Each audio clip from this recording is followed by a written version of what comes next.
This is Real Crusades History. Welcome to the podcast. My name is J. Stephen Roberts, and I'm joined by my usual associate, Mr. Scott Amos. How are you doing, Scott? Doing well, Steve. Usual. Excellent. And we're also very excited to have back with us after quite a while since we've had him on, Mr. Paul Copenhagen, historian. Paul, how you doing? Pretty good. I'm glad to be here. Great. Well, we're glad to have you on. So, our topic today is going to be something I'm pretty excited to talk about, and that is the Knights Hospitaller, one of the major military orders of the Crusades. And Paul, as I understand it, this is an area where you have done a fair amount of research, correct? Yeah, the military orders are always a big source of wonder for me and for many people. This is part of the area that I did my research in for my bachelor's, my honors thesis, and was a good chunk of my master's work as well. Great. Well, so the Hospitallers, I think the Templars get a lot more airtime probably in terms of the popular culture than the Hospitallers do, and I think, a lot of times people tend to think of them as kind of the other military order, maybe. So let's kind of start off, Paul. Why don't you sort of tell us what, in your mind, distinguishes the Hospitallers from the Templars? Well, there's a lot that really distinguishes them, and in many ways, I would argue that the Hospitallers are really the superior order. If I have to rank them, I would definitely put the Hospitallers number one, and probably the Templars number two.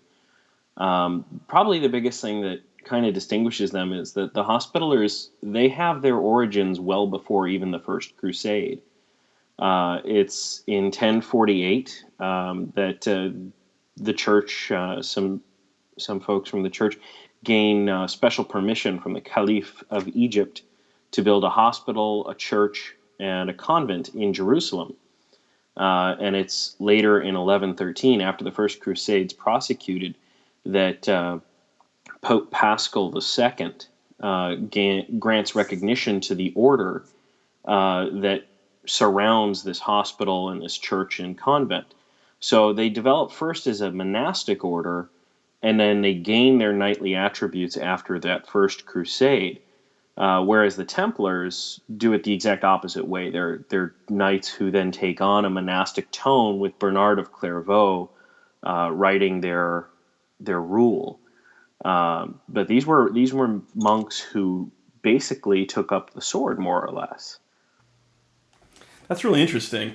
So, Scott, I believe you had a question for Paul. I do. Yeah. And Paul, most fascinating person to me in the whole history of the Hospitaller is the blessed Gerard. And it just doesn't seem, he's all over the place in different sources. Some having him appearing in even early to mid 11th century. Some having him coming on the scene, right after the time of the First Crusade.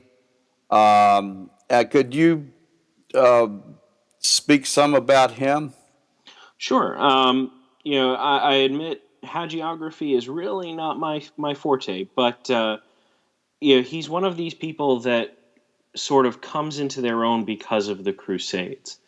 There are a lot of people, Hugh de Payenne, Bernard of Clairvaux, Blessed Gerard, these men that come about, and they sort of thrive in this culture of the Crusade.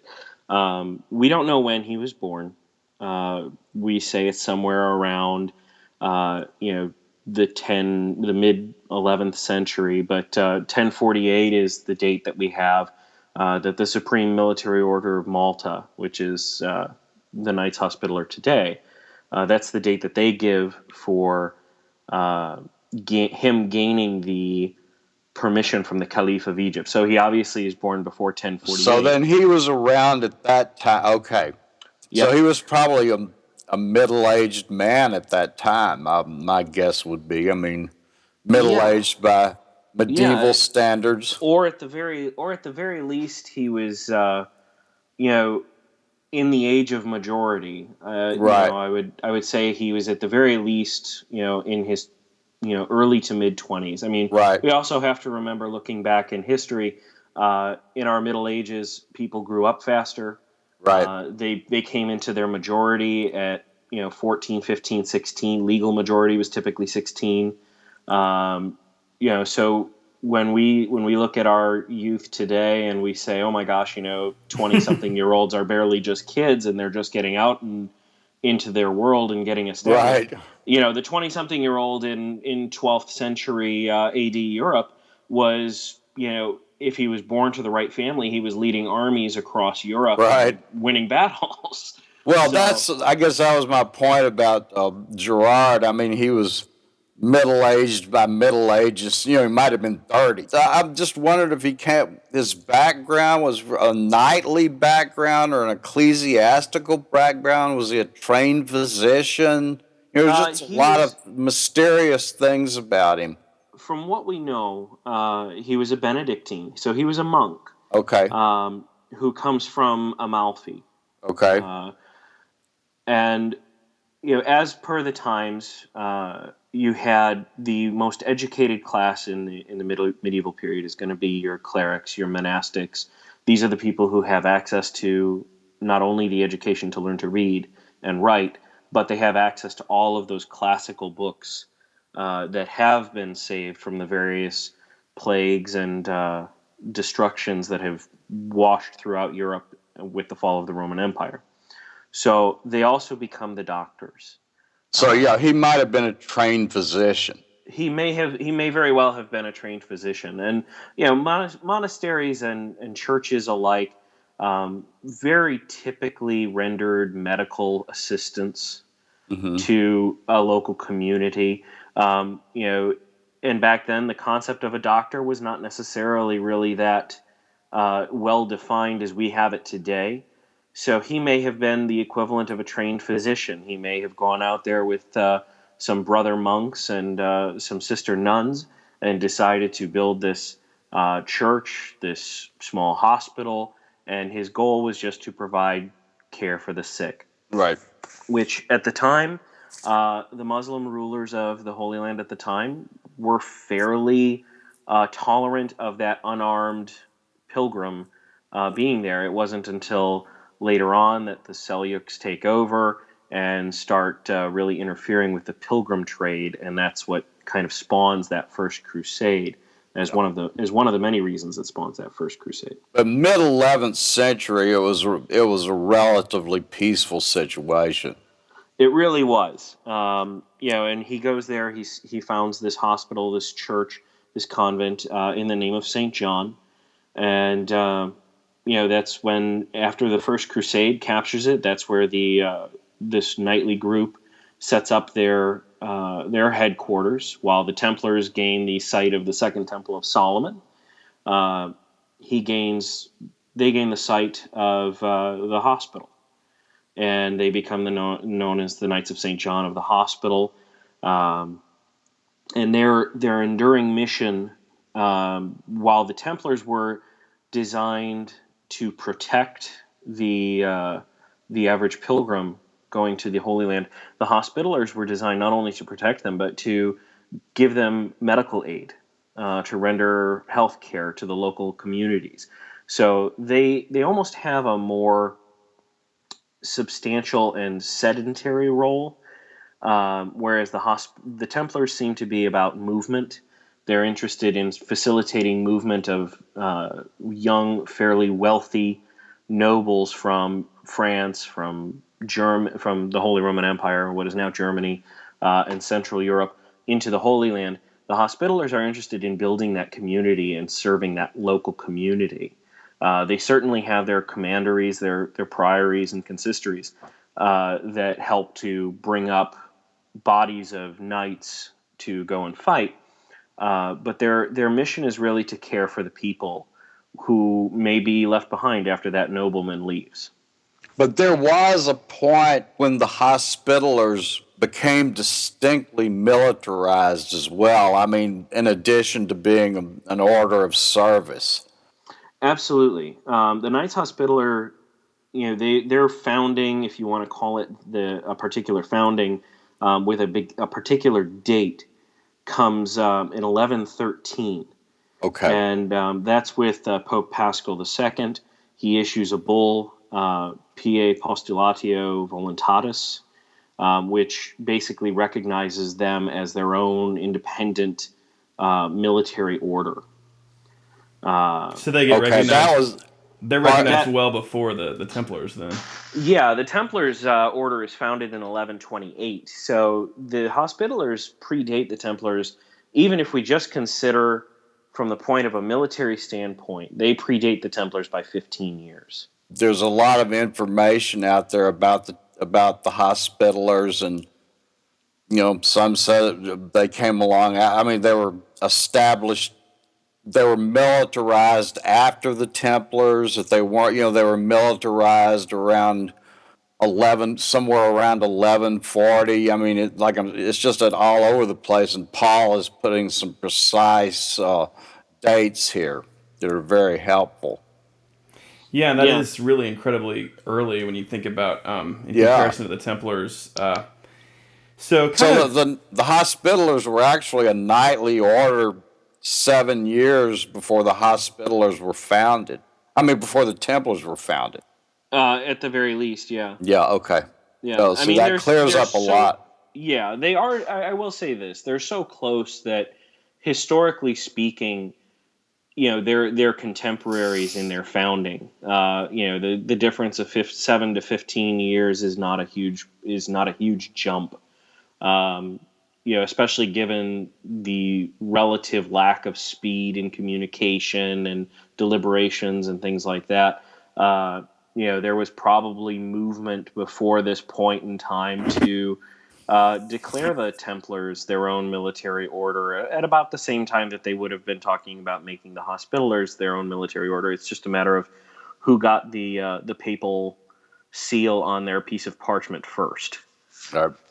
And at what date the Templars actually organized around 1120, and at what date did they get their official recognition, papal recognition? That would be 1128. Okay, 1128. Yep. So there's really pretty much a 15-year difference there. Yes. There's a 15-year gap. Yes, and we do get questions, and they want to know dates, and so this is all very, very helpful in that way.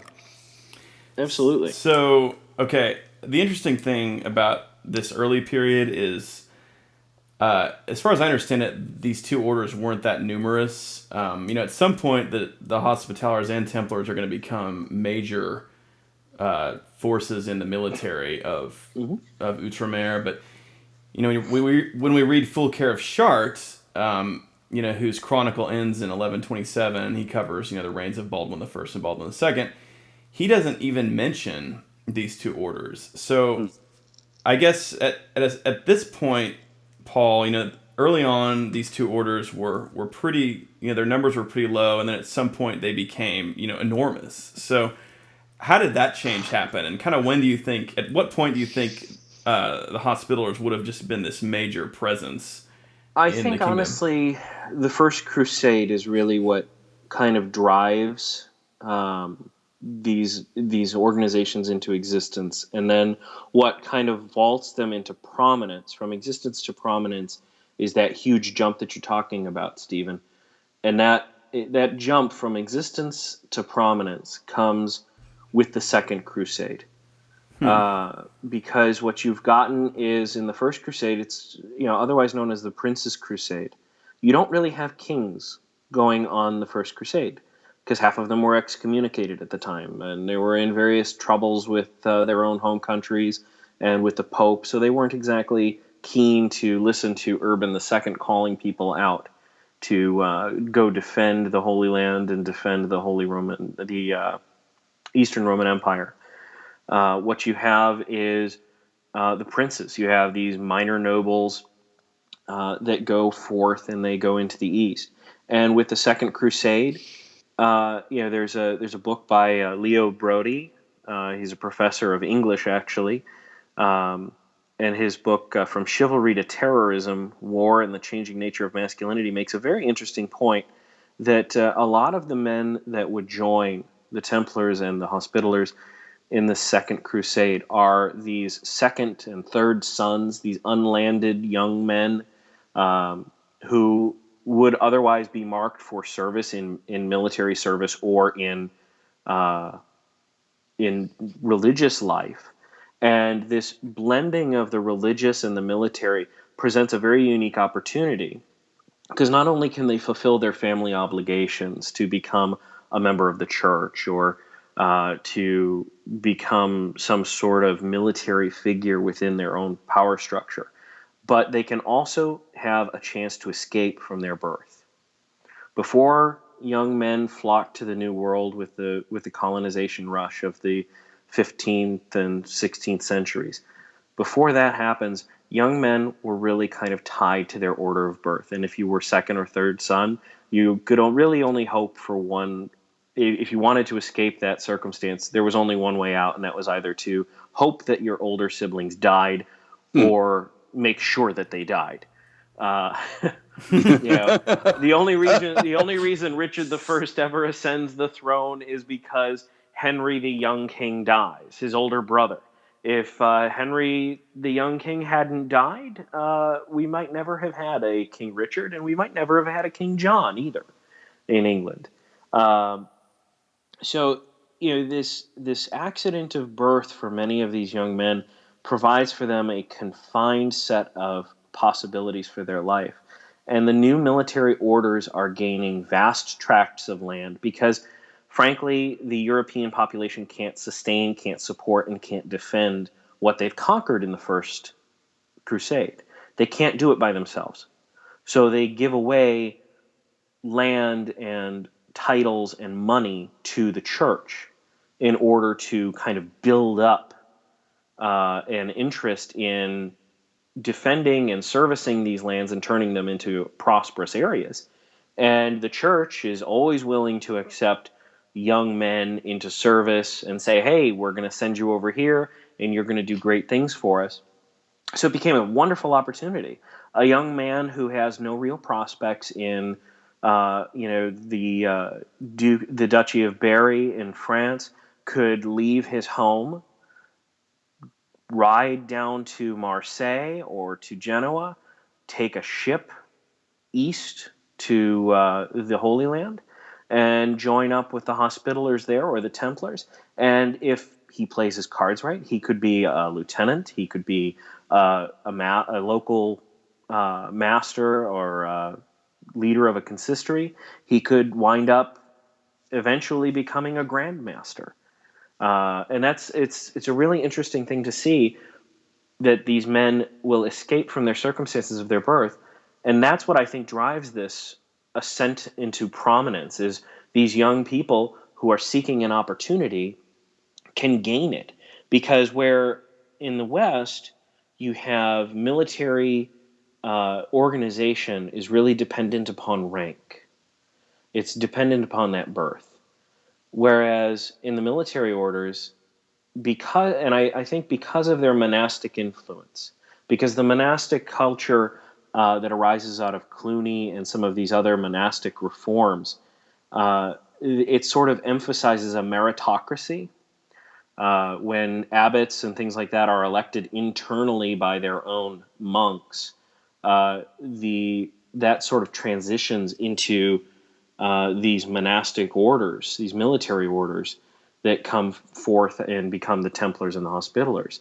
That sort of meritocracy becomes a real promise for these young men who want to see something out of their efforts. Paul, so the choice for a second or third son would, I mean, a second son might be a knight, but in Europe, his future would probably be as a retainer, or Absolutely. yeah. I mean, there's really not, and his prospects for marriage would be very limited. But then again, these young men are trading what they have for the life of a monk, and I mean, with everything that comes with it, and joining one of the knightly orders, and it would seem like a very hard choice to make, to become essentially a renunciant monk.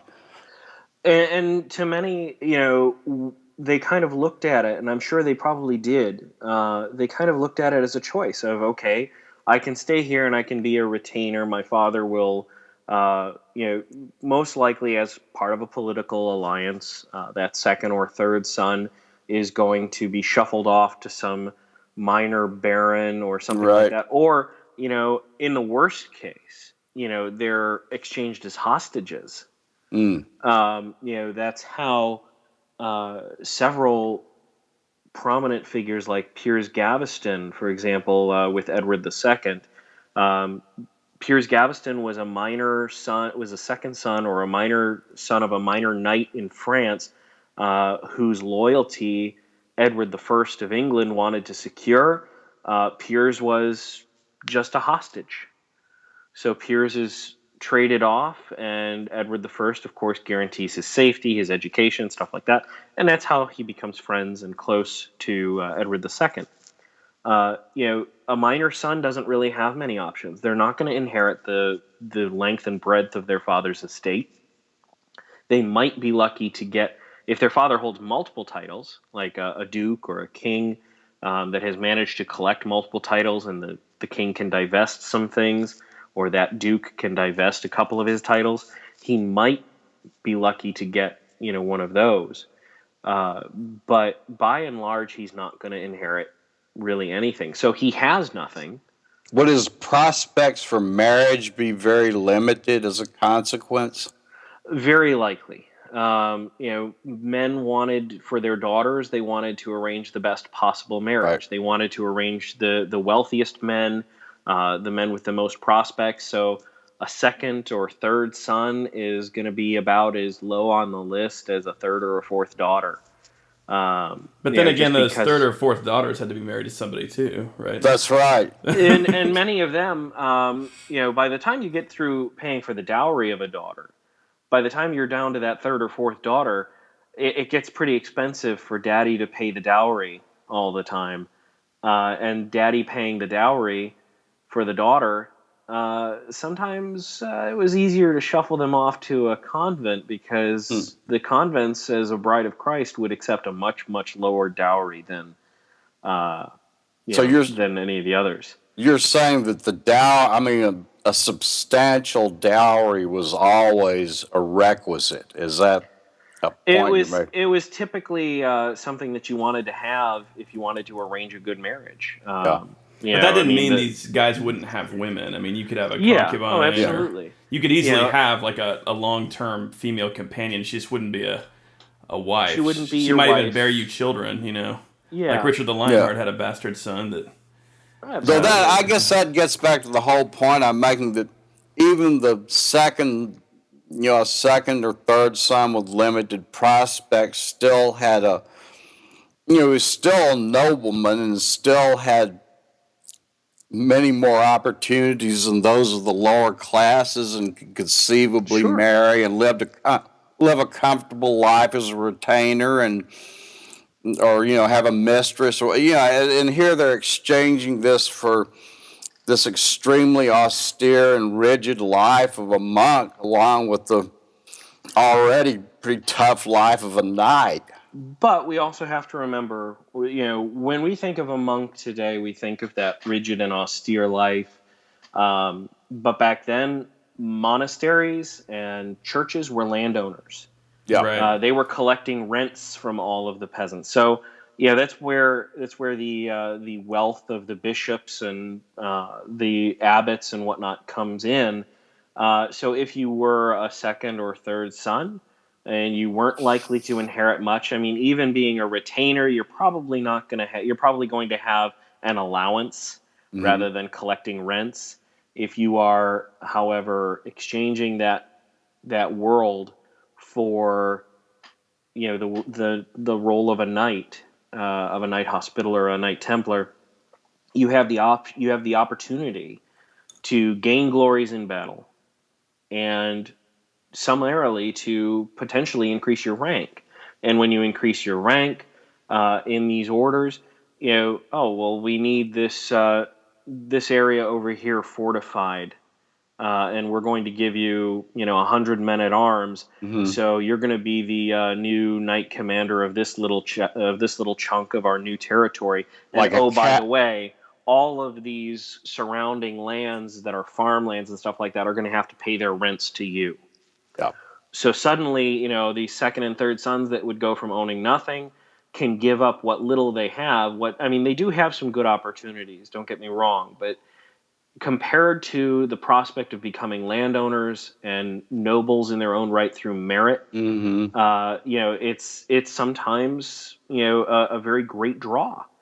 And then, of course, you have noblemen who put their wealth into the Templar banking system, for example. They do the same thing with the Hospitallers. The Hospitallers absolutely take deposits from people. These noblemen put in their money, and the Hospitallers pay for everything. They make sure they have horses and whatnot. And if that noble happens to die when they're off crusading, well, guess what? That money stays right where it was, in the hands of that knight commander who just happened to be on hand taking all that gold.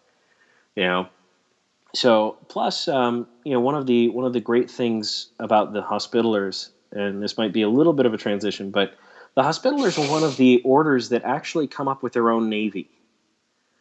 They have great ties to the Levant and the shipping communities, especially out of Amalfi, and they're the first navy of any military order. No other, the Templars, the Teutonic Knights, the Knights of Santiago, none of these knightly orders have a navy as early as the Hospitallers. And when was that, Paul? That's going to come after 1143. Really? That's pretty Yeah, early. it was Yeah, very that's early. early. Okay. They're very much able to start helping people bring in supplies to the Crusader states. They're very keen to do that, and that's one of the reasons why much later on they're given the island of Malta. But these Hospitallers have a navy, which is unique in and of itself, because we tend to think of the medieval period as very land-based, land combat. But the navy is going to be what allows the Crusader states to exist. Without the merchant navies of Venice, Genoa, Amalfi, without the military navy of the Knights of the Hospital, the Crusader states are completely untenable. They cannot be resupplied. They cannot be sustained without that naval trade. Now we're looking at an era of quite a bit of Muslim piracy at this time as well. Is that correct? Absolutely. So it's a Absolutely. defensive function as well. Yes. And that's, when we study military history and particularly naval history, we look at lines of communication. And lines of communication doesn't just mean passing of information, it means passing of supplies, it means passing of troops and everything.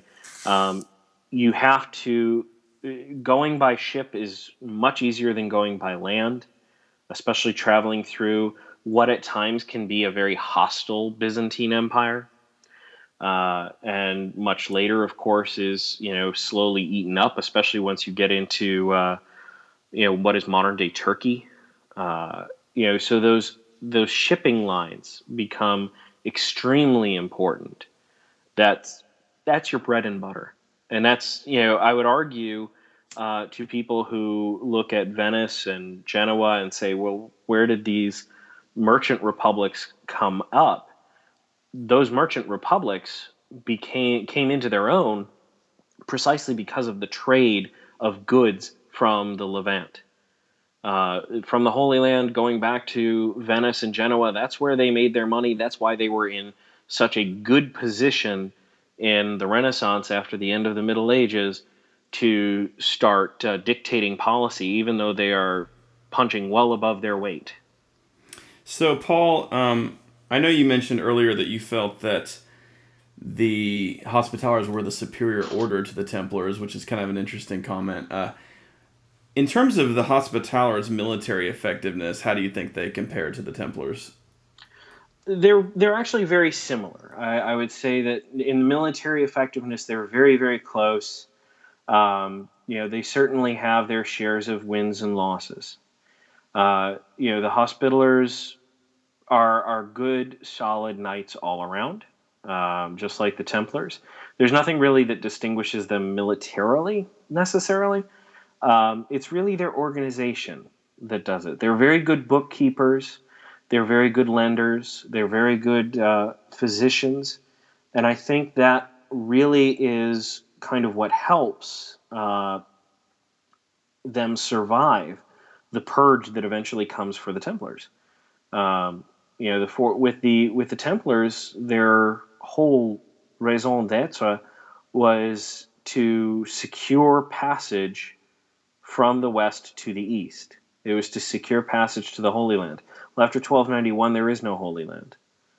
After the fall of Acre, the Templars have no way of getting people to the Holy Land. All they can really do is kind of get them into the Balkan areas, and that's about it. But they can't really push them into the Holy Land because it's all Muslim controlled, and we know, as we know, there's no real, Crusader presence there after 1291. There's no real concerted effort, at least, to take it back. Whereas the Hospitallers, being that more sedentary organization, that's really where they come into their own, and that's kind of why I put them above the Templars. Militarily speaking, they're fairly even, at least in ground combat.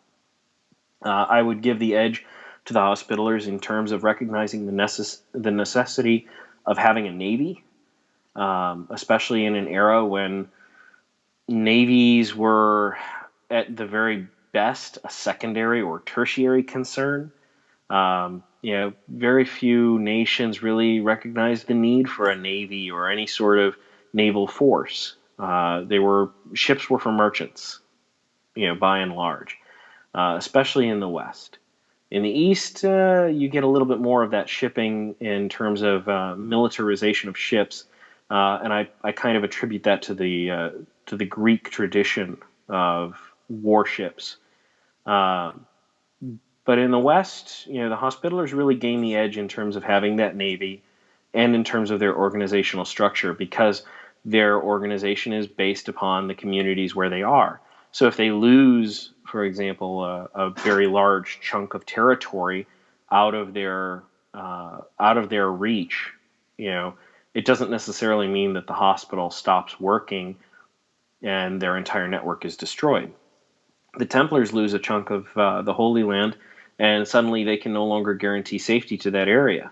The Hospitallers lose a chunk of the Holy Land, well, they can still guarantee health care and service to the surrounding areas for everywhere that they still have their structures and their priories. So that was one of the things that I was curious. The state of pilgrimage after the fall of Acre in 1291, the time it took to normalize what Hospitaller presence was still in the Holy Land or was allowed to remain in the Holy Land after this great upheaval. The military orders are really forced out in 1291. Right. There's really nothing left at that point. What we have after that point is really we have just a question of these monastic warriors moving to other areas. The Knights Hospitaller, they move to Malta. The Knights Templar, they basically concentrate their power in the south of France. That's where in the 14th century they are completely torn apart. But they sort of move into this idea of, okay, where can we go from here? And of course, there was still, even in the 14th century, even at the time when the Templars are starting to be persecuted in France and starting to be arrested, there was still hope by the papacy to launch a new crusade to take back the Holy Land. So the Knights of St. John, being at Rhodes, when Rhodes falls, they move to Malta. These are staging grounds. Malta is a very good staging ground. You can bring troops there from all over Italy, from southern France, from Spain, and you can bring troops to Malta, concentrate them. It has plenty of good ports. You then just ship them onto that wonderful hospitaller navy, and move them overseas, and you can land them in the Holy Land and start your conquest. So you have this idea that they will attempt to uh, come back, but it's really the downfall of the Templars that ends any sense of that crusading ability. At least in terms of taking back the Holy Land. 1291, they're kicked out, but by 1314, it's all over, because one of the largest organizations, one of the largest military orders that has ever graced the earth, is gone. Yeah. So yeah, we kind of get after the fall of Acre, we kind of get into the second period of the Hospitallers' existence, where they kind of they go to Rhodes in August of 1309. Yeah, I mean, they really win some impressive victories over the Ottoman Empire in their time at Rhodes and at Malta. I mean, I know they inflict one of the few defeats that Mehmed II suffers when he attempts to capture Rhodes. So, do you want to kind of comment on this period a little bit, Paul? I mean, in Sure. terms of their effectiveness as a fighting force. I know you already have, but As a fighting force, after 1291, they're fighting entirely defensive wars. They're not fighting at all in an attempt to reconquer anything. And I think that's sort of a good thing for everybody involved, because at this point in time, we're really starting to get into the point where artillery and even in the 1500s, which is when they have their second battle at Rhodes against the Ottoman Empire. There's two. There's one in 1480 and one in 1522. Um,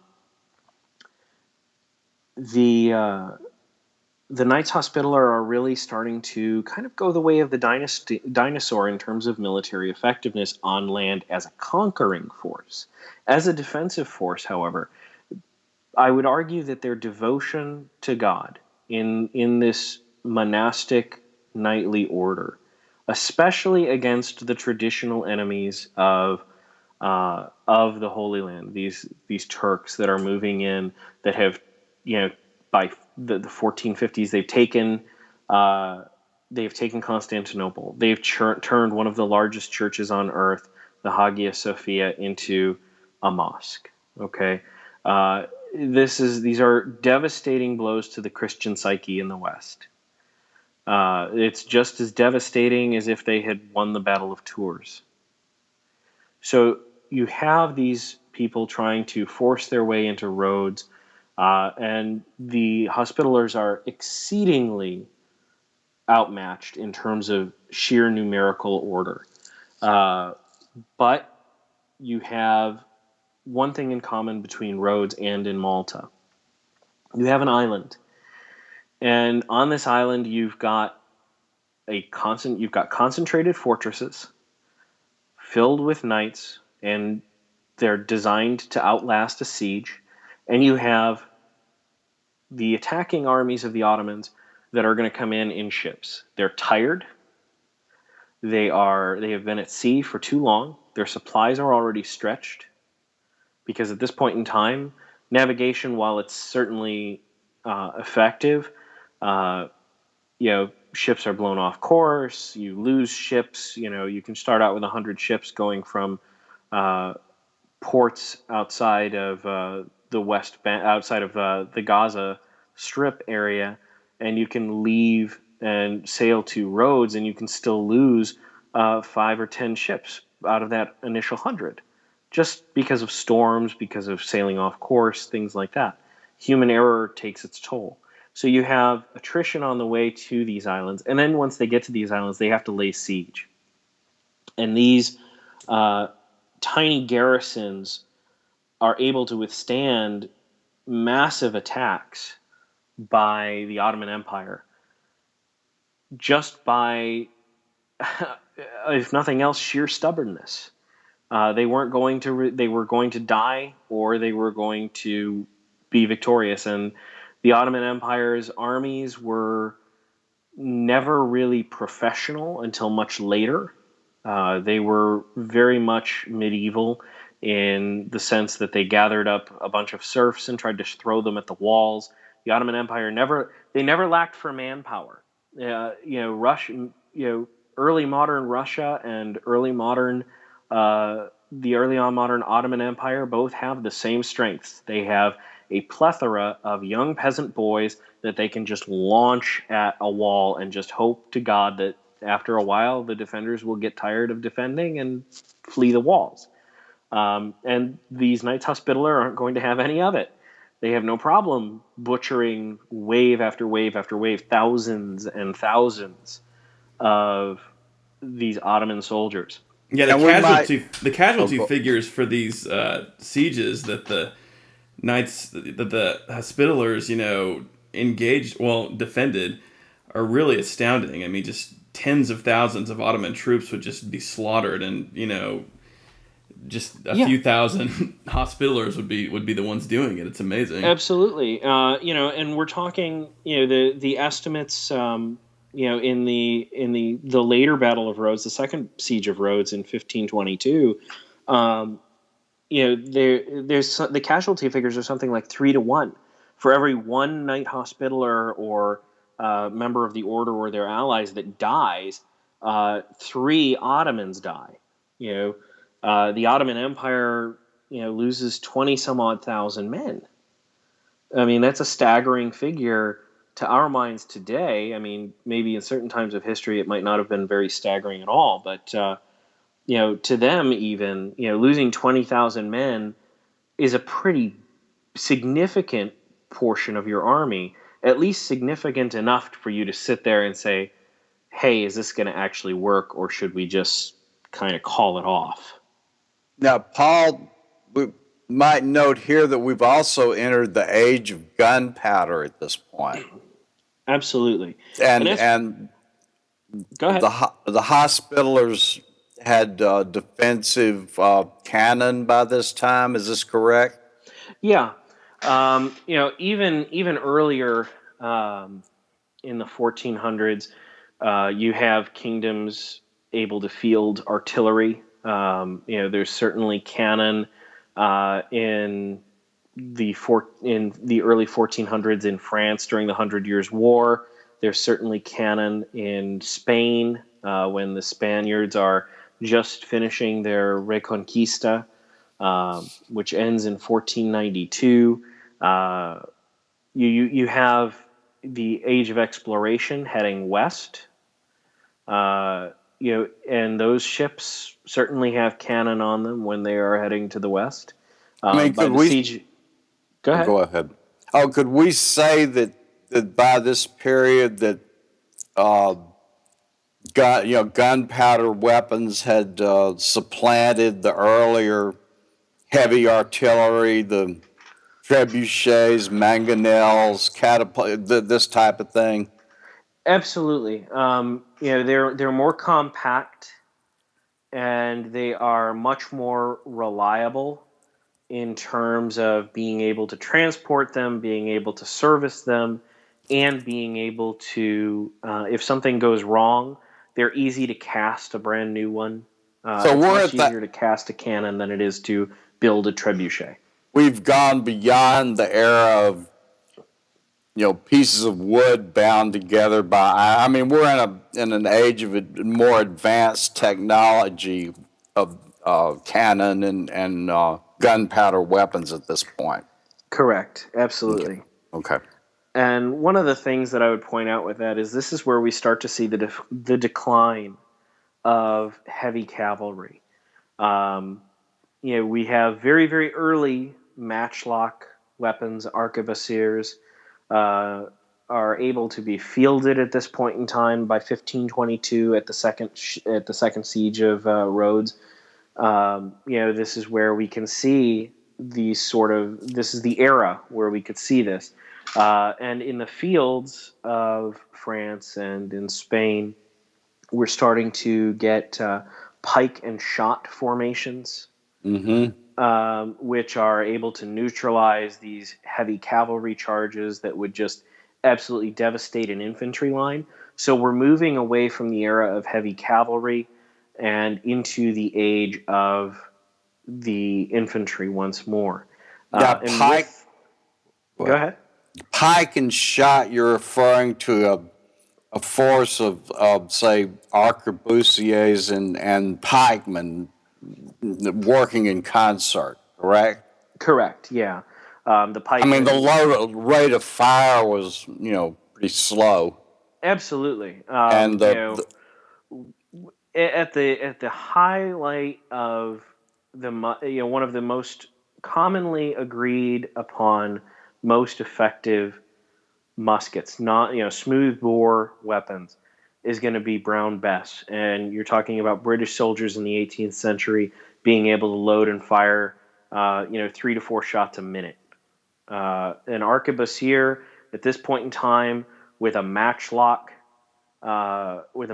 weapon, you're talking maybe 1 shot a minute. Yeah, that's what I was thinking about. One a minute? Yeah, it's about 1 a minute, and during that whole reload time, the pike squares are able to form up and ward off any heavy cavalry. And then when the heavy cavalry try and charge, if the arquebusiers are properly reloaded and ready to fire, a volley of lead balls ripping through horseflesh and armor can disrupt a charge and absolutely send enemy cavalry into retreat. And of course, the Turks had these gunpowder weapons well before the Western world. They were perfecting these things. They were starting to use these weapons, and it's from this contact with these Muslim Moors and with the Turks that we gain them in the West. Oh, really? Okay. Absolutely.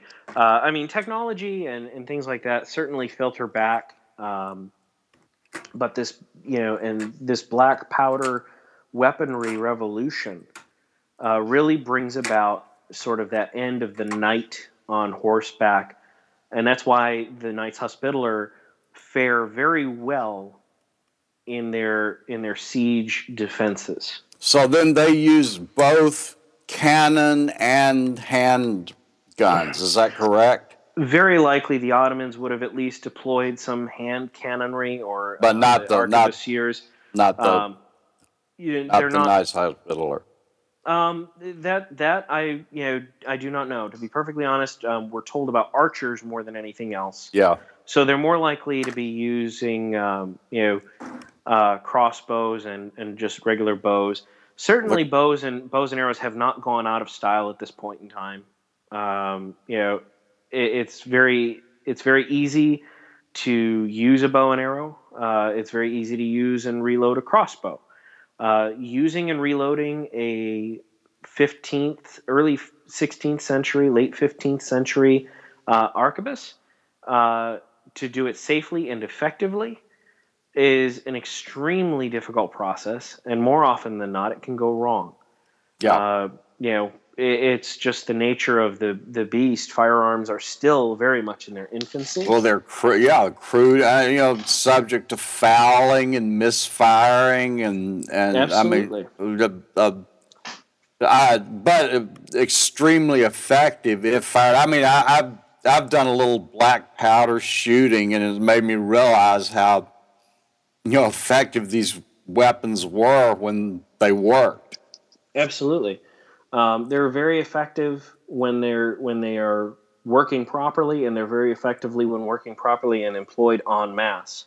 Yeah. It's very difficult, I will say this, to employ firearms en masse against a stone fortification on an island. Exactly. Cannons are one thing; they're a Right. bit easier. They'll blow a hole in a wall where, yeah. Yeah, very many times they will. And that spurs on a brand new revolution, an arms race, if you will, in defensive technology that comes into play, and that's why we see fortifications change from the typical, straight walls of a fort and these round drum style turrets to the angled star forts that we get in the much later centuries. Interesting. So let's kind of talk a little bit about 1565, which I think is kind of, we get sort of to this crowning moment in the history of the Knights Hospitaller, the Great Siege of Malta. Absolutely. So, yeah, this is an amazing event. So what are your thoughts about this event, Paul? This is one of my favorite moments in the history of the Hospitallers. More than anything they really kind of did in the Holy Land, this Siege of Malta, when the Ottomans are just absolutely ready to overwhelm them, they manage to defeat them long enough, at least, for the Spanish reinforcements to come and finally kick the Ottomans out. And it's a defining sort of moment because the Ottomans really, except for the Battle of Lepanto, the Knights of after the Siege of Malta, there's really no attempt beyond Lepanto for the Ottomans to really reach the West again.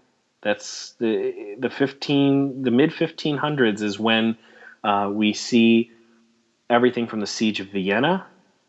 We see the Ottoman tide being turned back from Europe, and the 1565 Siege of Malta is where we see it at the ocean side, in the middle of the Mediterranean. Because Malta is, if you look at a map, Malta is strategically positioned between the north of Africa and Sicily.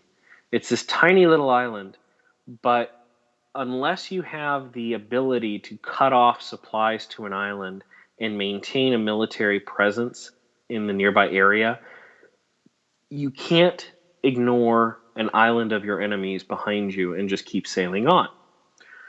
So the Ottomans knew this, as did every great commander in the medieval and the early modern world.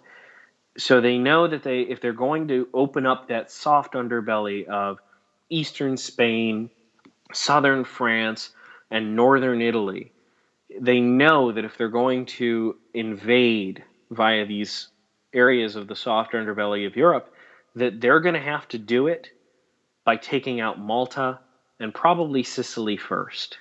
Malta is the obvious choice because it's the lesser defended, and and it has so many good ports that you can just bring your ships in there, let your men rest, relax, recoup, use it as a staging area, and then move into Sicily or into these other areas. So in May of 1565, the Ottomans show up.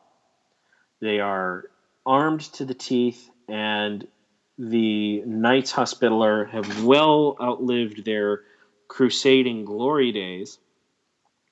They outnumber the knights there by about 3-1.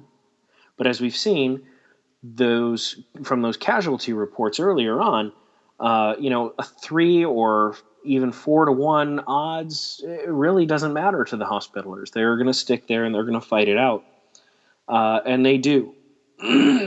Excuse me.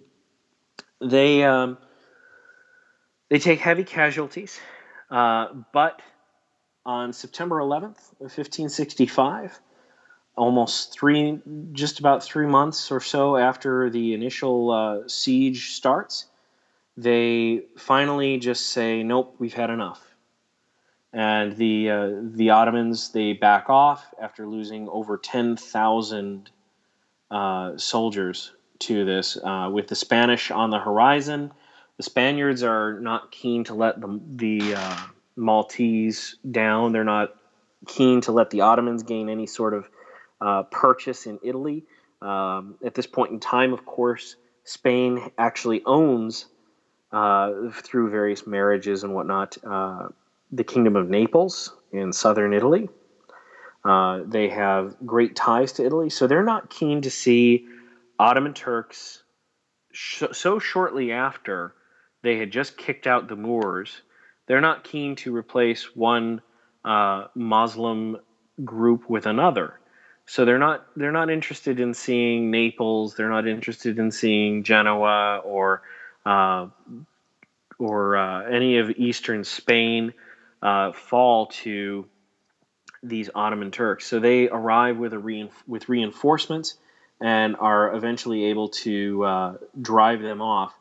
Jean de Follette is the Grand Master of the Knights of Malta, and he is able to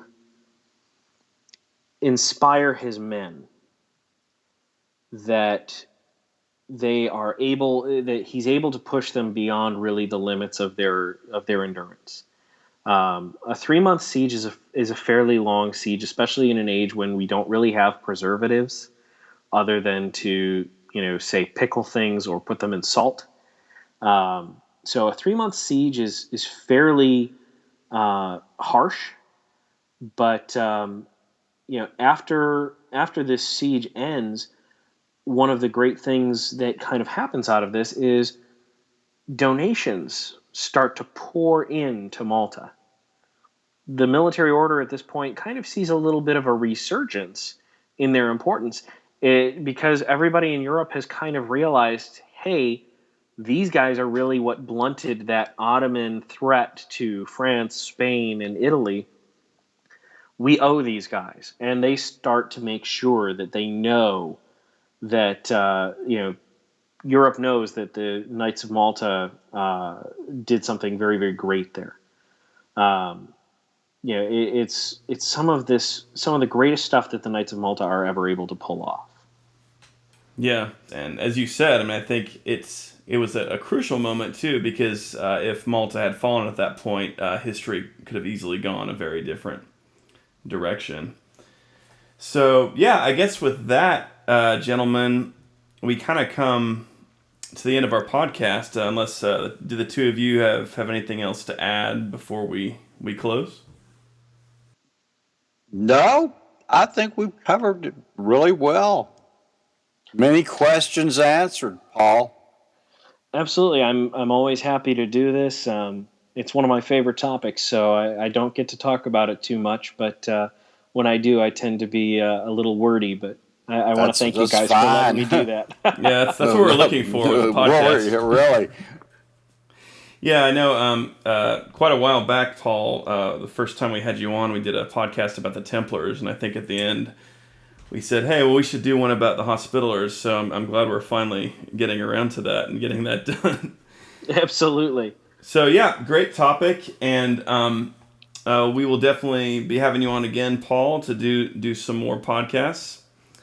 So I look forward to it. Yeah, thanks for joining us, and keep us up to date on any projects you might have going on in the future, any paper publications or anything like that.